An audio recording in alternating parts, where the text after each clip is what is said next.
Hello all, I hope you're having a great day today. Today we're taking a look at the next book in the ACE Gamebooks series, The Wicked Wizard of Oz. It's published just a couple of years ago by Jonathan Green. This was a sequel to Alice's Nightmare in Wonderland, which I read. It took me about 4 days, but the last day was a half an hour. I thought it was going to be a lot longer, so I split it off. If I had known that it was a half an hour, I would have done it in 3 days and just knocked it off after my reading and such. For you folks. So this is it's in the same genre of taking, a more horror aspect and going back to a lot of classics. In this case, the Wizard of Oz. This is a sequel, but it's the Wicked Wizard of Oz for you folks. So this is basically, you're going back and you're rereading this and such. So if you recall, I gave the previous one in this series, so I thought it was fun. Your Alice and so forth. It's about roughly the same size as this one, in 800 or 900 sections long. But in that one, I knocked it out, and it took a good amount of time to actually sit down and do a deeper dive into what's happening. But with this one, it was a much faster read. I just read it last night in about 2 hours, even though, it's pretty long like that. Typically 2 hours would be a 350 section Lone Wolf book online on Project A, right? And a real life one would typically take me 2 days, probably about 3 or 4 hours for me to knock out in real life. So doing that in about the speed of a Lone Wolf online book for 350 sections was pretty surprising, actually.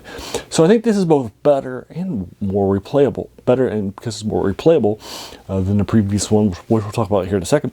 But also less because it's just not as deep or as compelling as the previous one too, for that reason. So we'll talk a little bit more about that. Basically what's happening in the previous one, you had stats. You started with an endurance of 20.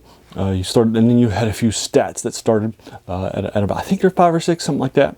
And then you had 10 points you could divide with them. No one could have more than 5. And those stats were agility and logic, so you could reason your way out of issues, and then combat. And then you also started with a 0 in insanity too, and then as you would gain, weird things would happen to you. You would gain insanity. You might have to make sanity checks to make sure you are fine. And then against the skill, you would roll 2d6. And then you would have to come in or at that number of your score. So if you had to do like an agility check with an agility of 7, then you would have to roll a 2d6, and you have to equal or be less than 7. More likely than not, actually not that bad. Right. If you recall, what I did last time is because if you win combat, the opponent takes 2 damage. So I heavily emphasized combat because that's what you roll for combat ratings.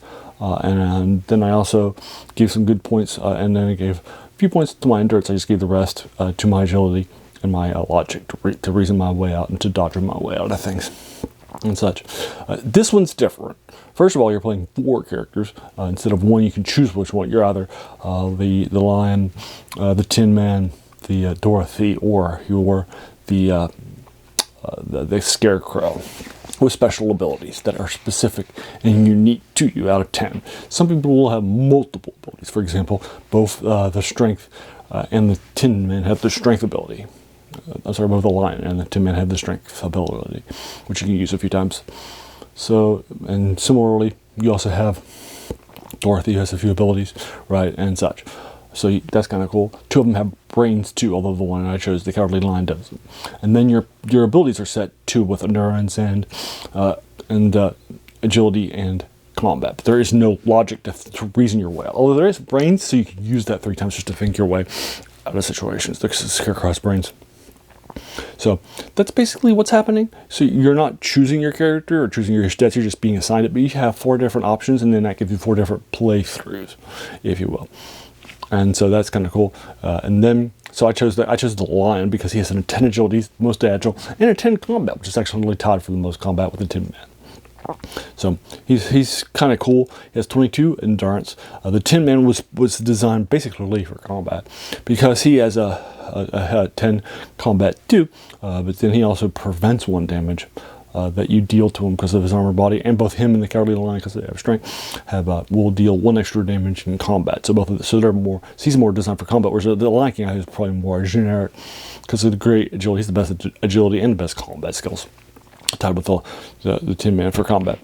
and strength too, so he's doing an extra damage. So I feel like it was the most flexible, so I did it to him, and I thought it was fine. I typically did well. There was one combat where I had a +3 combat ratio that I just got hit again, and it was really crazy. Also, if you have the initiative, or your opponent has the initiative, they get a +1 to their toss. So that's kind of, so you want to make sure you keep the initiative by smashing and crashing the people and getting the stuff done. So I knocked it out again last night, but because you're choosing the character, and your playthrough's different for each of those characters, right? You're doing different things. You got a lot of different choices. So forth. I think it's more replayable than Alice's Adventure Wonderland, but not as deep because you lack logic skills. You know, it's a lead to our adventure, right? Many of the things that happen in Alice's don't happen here, right? I didn't come across a lot of objects, for example, or right. And although there isn't the frustrating hedge maze either, so that's good. So again, I knocked it out last night, so I'm probably going to be giving this the same rating as Alice's Adventures in Wonderland, which I believe I gave a 7.2 a couple of weeks ago. But I think I gave it a 7, so I'm going to be giving this a 7.2. It's fine. Again, it's not as steep, but it is very, very replayable because you choose which character you are. So there you are. That is the Wicked Wizard of Oz by Jonathan Green. Again, spoiler free. I'm not telling you to plot or anything like that, right? Just you're heading back to Oz, which you find out from the title, and then that's it for you folks. So there you are. Have you read this? If so, what did you think about it? Let's talk about it in the comments below. If you agree or disagree with my 7 out of 10, let's also talk about that too. If you enjoyed this, why not hit the subscribe button, the like button, the bell icon if you're feeling frisky. You'll be told of my 3 videos a week, and then you share it with your friends. Also, as a reminder, this channel also names the worst thing about new books. That's a quote by a French philosopher, Jacques Joubert, who said that the worst thing about new books was that they kept us from reading the old ones, right? And this is in a series of successful Kickstarter novels. But it's not, but it shows just a few years old, but it's still older, and a lot of people probably haven't heard of it. But I liked it. There's a lot of fun stuff. So finally, I just want to pause just to take a moment to thank you so much for taking some time out of your day just to invest it in watching my video, because we all have so many things that are happening in our lives, and we're pulled in so many different directions, right? So the fact that you spent this time with me, that's incredibly humbling, and I appreciate it once again. Have a great day.